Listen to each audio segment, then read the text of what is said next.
السلام علیکم friends, welcome to my channel. آج کا ہمارا اردو کا ٹاپک ہے تذکرہ۔ تذکرہ کیا ہے؟ آئیے اسٹارٹ کرتے ہیں اپنا ٹاپک۔ تذکرہ ایک مرکب صنف ادب ہے۔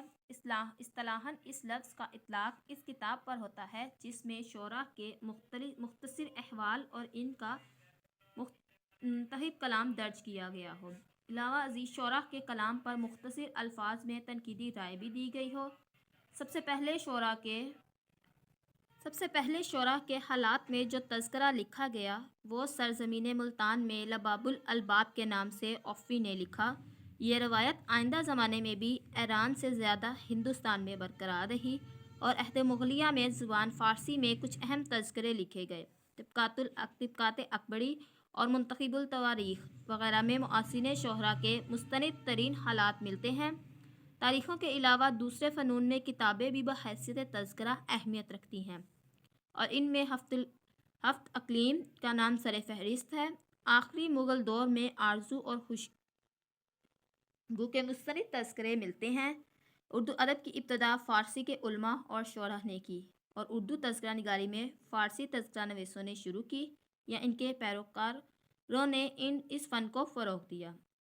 عہد مغلیہ کے آخری زمانے میں ہمیں ایسے تذکرے ملتے ہیں جن میں اردو اور فارسی زبانوں کے شاعروں کے حالات موجود ہیں، اور اس کے بعد ایک ایسا عہد بھی آیا جب ایک ہی تذکرہ نگار نے فارسی اور اردو شعراء کے الگ الگ تذکرے لکھے۔ یہی وہ زمانہ بھی تھا جب مختلف مصنفین نے صرف اردو شعراء کے تذکرے لکھے، جن میں سر فہرست اردو زبان کا پہلا تذکرہ گلشن ہند مرزا علی لطف اور تذکرہ شعراء اردو میر حسن، تذکرہ گلشن بخار مصطفیٰ خان شیفتہ، انتخاب یادگار امیر منائی، انتخاب دواوین امام بخش صہبائی، آب حیات و سخندان فارس محمد حسین آزاد، تذکرہ المعاصرین و سخن الشعراء عبدالغفور نساخ، تذکرہ ماہ السال و تذکرہ معاصرین مالک رام، مجموعہ نقص قدرت اللہ قاسم، گلرانہ مولوی عبدالحی، اور فارسی میں میر تقی میر کا نکات الشعراء، فتح گردیزی کا تذکرہ ریختہ گویا اور قیام الدین قائم کا مخزن النکات، محمد ابراہیم خلیل، نارائن شفیق، قدرت اللہ شوق اور غلام حمدانی مصنفی وغیرہ کے تذکرے بھی کافی مقبول ہیں۔ اصولی طور پر تذکرہ ذکر کے معنی سے مربوط ہے۔ عربی سے اردو میں مروج ہونے والے یہ لفظ مجرد حیثیت سے اردو میں رواج پایا اور فارسی کے زیر اثر اردو ادب میں اس لفظ کو صنف کی حیثیت حاصل ہوئی۔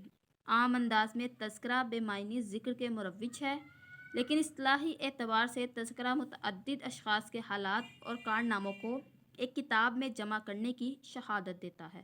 یعنی تذکرہ ایک ایسی صنف ہے جس میں فن کے جلیل القدر اصحاب کے سوانح اور انفرادی خصوصیات کو واضح کیا جاتا ہے۔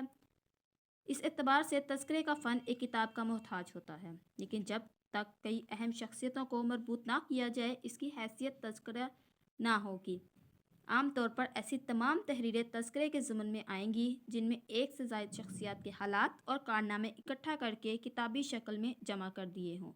اس عمل کے لیے لازمی نہیں کہ وہ شخصیتیں صرف ادبی حیثیت کی حامل ہوں، بلکہ مذہبی، سیاسی، سماجی، ثقافتی غرض کے ہر شعبہ حیات سے تعلق رکھنے والے متعدد افراد کے حالات اور کارنامے کسی ایک کتاب میں جمع کر دینا تذکرہ کہلاتا ہے۔ امید کرتی ہوں فرینڈ آج کا ٹاپک آپ کو پسند آیا ہوگا۔ Thank you for watching friends.